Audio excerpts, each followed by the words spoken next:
जो जो दो सिटी थे उसके अंदर ये जो जर्मनी थी, जर्मन कंट्री जो थी उसने अपने अंडर कवर कर ली।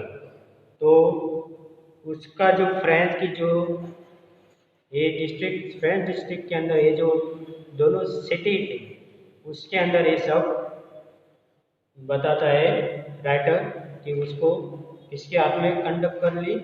ये जर्मन है, उसको हाथों में वो अपनी देश की जो स्लेव है, वो गुलामी है, वो उसके हाथों में चली जाती है। एंड अब आगे हम देखते हैं स्टोरी।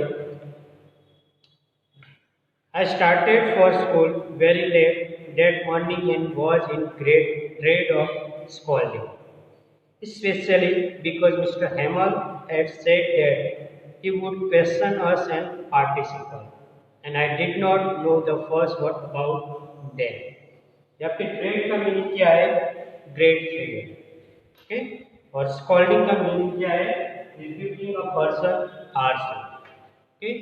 तो ये जो फ्रेंड्स जो था, ये स्टूडेंट, ओके, तो वो अपने स्कूल में जाता है और स्कूल में वो लेट होता है और उसको डर होता है कि उसका जो फ्रेंच टीचर जो थे मिस्टर हैमल, वो कुछ पार्टिसिपल के बारे में कुछ क्वेश्चन करने वाले। तो उसको ना डर था कि वो आज मुझे क्वेश्चन पूछेंगे और उसका आंसर मुझे पता नहीं है, तो उसके कारण वो डर रहा है और स्कूल में लेट गया। For a moment, I thought of running away and spending the day out of door. और थोड़ी बार क्या होता है, वो अपने सोच में पड़ जाता है और ये जो क्लासरूम का जो दरवाजा था उसके पास वो अपना थोड़ा समय यानी बाहर खड़े रह के वो अपना टाइम पास करता है। It was so warm, so bright, the birds were chirping at the edge of the woods. और स्कूल का टाइम है तो सारे बर्ड्स जो है वो पेड़ के ऊपर चिरपिंग कर रहे हैं। And in the open field back of the so mill the present soldier were drilling. और बाहर की जो फील्ड है वहाँ पे प्रेजेंट जो सोल्जर जो थे वो क्या करें, अपनी यूथ के लिए, अपने यूथ के लिए वो ड्रिलिंग कर रहे हैं। It was all much more tempting than the rule for participle. Tempting का मतलब होता है हाईली अट्रैक्टिव, और ये जो ड्रिलिंग की जो आवाज़ आ रही थी वो उसको हाईली अट्रैक्ट कर रहे थे, ओके, तो उसकी आवाज़ ज़्यादा सुनाई देती। But I had the strength to recite and hurried out of the school. और ये जो स्टूडेंट जो था फ्रांस, वो अपने स्कूल के अंदर जाने में, स्कूल के अंदर क्लासरूम के अंदर जाने से डर रहा है।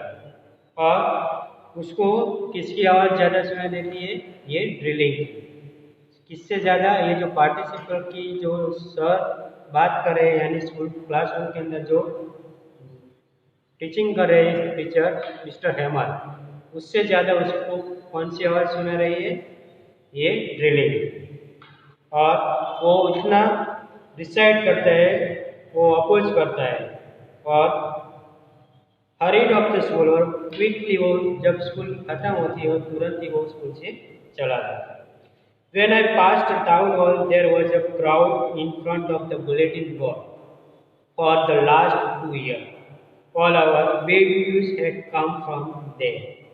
The lost battle, the draft, and the order of the commanding officer. And I thought to myself, without stopping, what can be the matter now? अब क्या होता है, जब वो बाहर जाता है तो बुलेटिन बोर्ड पे वहाँ पे कुछ बेड न्यूज आने वाले हैं, तो लास्ट 2 ईयर के जो बेड न्यूज आने वाले हैं उसकी वो बात कर, और वहाँ पे जो बुलेटिन बोर्ड के ऊपर जो भी न्यूज़ लगा है, यानी जो भी पेपर लगाया उसकी वो बात कर रहे हैं। और वहाँ पे वो विदाउट स्टॉपिंग वो देख के वो वहाँ पे चला जाता है और वो क्वेश्चन करता है कि what can be matter now. तो वहाँ पे कौन सी मैटर चल रही है वो उसको जानने के लिए नहीं जाता और आगे चला जाता है।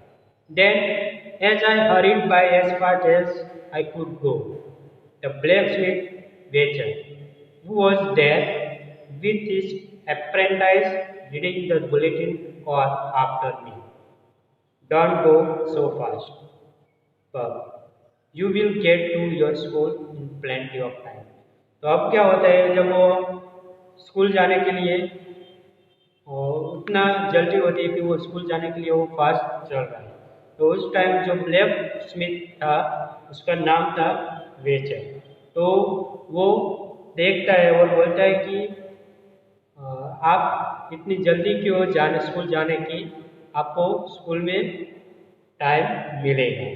और वो सब बात बताते हैं और उसके साथ जितने भी एम्प्रेंटाइज जो थे यानी ब्लैक स्मिथ के जो भी वर्कर जो थे जहाँ पे वो काम करते हैं वो सब वो बुलेटिन बोर्ड के ऊपर वो ये नोटिस बोर्ड के ऊपर जो भी रीड कर रहे हैं उसकी वो बात कर रहे हैं। और ये जो फ्रांस है उसको भी बता रहे कि आपको टाइम मिलेगा। I thought he was making run of me and reach Mister Hamel little garden all out of breath. और इतना जल्दी जाता है मिस्टर हेमल के पास, उसके पास उसकी श्वास चढ़ जाती है कि उतना जल्दी चलने के बाद उसकी श्वास इतनी फास्ट चल रही है। Usually when school begin there was a great bustle. Bustle का मतलब होता है नॉइसली, जो उतनी आवाज़ आती है स्कूल के अंदर की जब स्कूल स्टार्ट होती है तो उतनी आवाज़ आती है। Which could be here out in the street, जो स्ट्रीट के अंदर यानी बाहर रास्ते में भी उसकी आवाज़ सुनाई देती है। The opening and closing of desk lesson repeated in unison, very loud with our hand over our ears to understand better, and the teacher great ruler tapping on the table। और ये जो टीचर जो थे वो जो भी classroom में teaching कर रहा है उसकी वो बात करें कि उसकी आवाज़ सुनाई देती है और टेबल के ऊपर जो भी अपना जो रूल होता है यानी जब टेबल के ऊपर जो आवाज़ करते हैं वो आवाज़ उसको सुनाई देती है। But now it was also still. I had counted all the commotion। Commotion का मतलब होता है कि noisy disturbance जो होती है। Commotion यानी जो noisy disturbance कि जो आवाज़ आती है उसके कारण क्या सब लोग क्लासरूम के अंदर डिस्टर्ब होते हैं। तो ये जो commotion जो होता है वो बताते हैं। To get to my desk without being seen, but of course that day everything had to be as quiet as Sunday। लेकिन जब वो स्कूल में एंटर होता है तब उसको कैसा फील होता है कि आज संडे मॉर्निंग है वैसा फील होता है। हर रोज क्या होता है कि स्कूल की आवाज़ सुनाई देती थी, लेकिन आज क्या हुआ था कि स्कूल की आवाज़ नहीं सुनी। स्कूल चालू है लेकिन स्कूल के अंदर जो भी आवाज़ आती है वो आवाज़ उसको आज सुनाई देती है। यानी पूरा स्कूल अब आज इतना कैसा है, पूरा शांत दिख रहा है, यानी कोई भी आवाज़ स्कूल में से नहीं आती। Through the windows I saw my classmate already in there places and Mister Hamel walking up and down with his terrible iron ruler under his arm. और उसके पास क्या था, उसके हाथ में एक आयरन की लकड़ी होती है और उसके हाथ में वो रहती है। I had to open the door and go in before everybody. You can imagine how I blush and how frightened I was. Frightened यानी अफ्रेड। और वो क्लासरूम में जब एंटर होता है, जैसे हर रोज एवरीबडी एंटर होते हैं वैसे वो स्कूल में क्लासरूम के अंदर एंटर होके वो बैठ जाता है और उसको स्कूल में क्लास में एंटर होने से बाद वो डरा हुआ अफ्रेड, उसको डर होता है। But nothing happened. Mister Hamel saw me and said very kindly, go to your place quickly little Franz, we were beginning without. और मिस्टर हेमल कुछ भी नहीं बोलते उसको और उसको बोलता है कि अपनी जगह पे बैठ जाओ और कुछ भी अभी स्टार्ट मैंने किया नहीं, आपके बिना हमने कुछ स्टार्ट वडाई शुरू यानी स्टडी स्टार्ट किया है। I jumped over the bench and sat down at my desk. Not till then, when I had got a little over my stride, did I see that our teacher had on his beautiful green coat, his frills, shirt and the little black silk cap all embroidered. That is never worn except on inspection and prize day. तो अब ये जो mister Hemal जो अपने classroom में जब अपना lecture दे रहे हैं तो उस टाइम क्या होता है, ये जो टीचर है वो अपने स्कूल के अंदर कभी भी इतने अच्छे कपड़े नहीं पहने। उसने क्या पहने हुए, ग्रीन कलर का जो कोट है उसने पहना हुआ है और शर्ट जो है वो फ्रिल यानी कुछ डेकोरेट किया हुआ है वैसा शर्ट उसने पहना हुआ है और उसके माथे के ऊपर ब्लैक सिल्क कलर की कैप पहनी हुई है और एम्ब्रॉयड का मतलब होता है डेकोरेट बाय पैटर्न, यानी उस अलग पैटर्न टाइप की उसके डेकोरेट किया हुआ शर्ट के ऊपर, डेकोरेट बाय पैटर्न।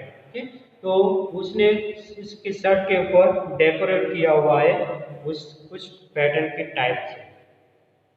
और ये जो पर्सन जो था मिस्टर हेमल जो था वो कभी भी ये ऐसे कपड़े नहीं पहनते थे। कब पहनते थे, जब कोई इंस्पेक्शन का टाइम होता था, प्राइज डे होता था और कोई फंक्शन होता है तभी वो ऐसे कपड़े पहनते थे, इसलिए उसको कुछ डाउट होता है। ये जो सारी बात वो फ्रांस जो वो नोटिस करता है। Beside the whole school seemed to strange and solemn. Solemn का मतलब होता है सीरियस और सेवन। ओके, सोलेम का मतलब क्या होता है, सेवन और सीरियस। तो ये जो सब बात है वो सीरियस देखने को मिलती है। But the thing that surprised me most was to see on the big benches that were always empty the village people sitting quietly like ourselves. Old Hauser with his three-cornered head, the former mayor, the former postmaster, and several others beside. Everybody looked sad, and Hauser had brought an old primer humbled at the edge, and his hair lit upon on his knees with his great spectacle like across the face. अब क्या होता है, क्या notice करता है कि अपनी classroom के अंदर जो बैक बेंचेस जो होती है वहाँ पे हमेशा खाली रहते हैं, एम्प्टी रहते हैं। तो आज क्या हुआ है कि अपने विलेज के जितने भी पीपल जो होते हैं यानी अपने विलेज के जो लोग होते हैं वो आज बैक बेंच के ऊपर बैठे हैं, तो उसको देख के उसको कुछ अलग तरीका महसूस होता है। और वहाँ पे कौन कौन बैठे हैं, जो ओल्ड हाउसर जो था वो बैठे हुए, फॉर्मर मेयर जो थे वो बैठे, फॉर्मर पोस्ट मास्टर जो थे वो बैठे और several others peoples are sitting there bench. और वो सब लोग वहाँ पे नोटिस करते हैं, उस फंक्शन को वो अटेंड करने के लिए बैठे थे। और एक पर्सन है अवसर करके कि जो अपने हाथों में एक बुक अपने रखी है और उसने कैसी कैप पहनी हुई है, ट्रायंगल टाइप की उसने कैप पहनी हुई है और उसको बैक बेंच के ऊपर वो बैठा हुआ है और उसके हाथों में बुक है और अपने पैरों के ऊपर वो बुक रख के वो रीड कर रहा है। While I was wondering about it all, Mr. Hammer mounted his chair and in the same grave and gentle tone which he had used to me, said, "My children, this is the last lesson I shall give you. The order has come from Berlin to teach only German in the school of Alsace and Lorraine. The newsmaster comes tomorrow. New master come tomorrow this is your last French lesson. I want you to be very attentive. अब क्या हुआ कि जो mister Hemal है वो अपना जो lecture है वो स्टार्ट करता है और अपने हाथों में चेयर को रख के वो अपना लेक्चर स्टार्ट करता है। जैसे डेली वो अपने हाथों में चेयर रख के अपना लेक्चर स्टार्ट करते हैं। तो अब क्या होता है कि ये जो मिस्टर हेमल है वो उस अनाउंस करते हैं कि आज आपका ये फ्रेंच लैंग्वेज है उसका आज आपका लास्ट लेसन है और new master has come tomorrow. तो ये जो जर्मन से ऑर्डर आया है, बर्लिन ने ऑर्डर किया है कि आज फ्रेंच का लास्ट लेक्चर होगा और कल से आपको जर्मन लैंग्वेज स्कूल के अंदर टीचिंग की जाएगी। तो वो सब बात ये जो हेमल है वो बात बताता है और उसको सब स्टूडेंट को बताया कि आप ये जो लास्ट लेसन वो आप पूरी तरह से अटेंटिव केयरफुली आप इसको लेक्चर को सुनो। What a thunderclap this word were to me. Okay? What a thunderclap this word were to me. Okay? तो थंडरक्लैप यानी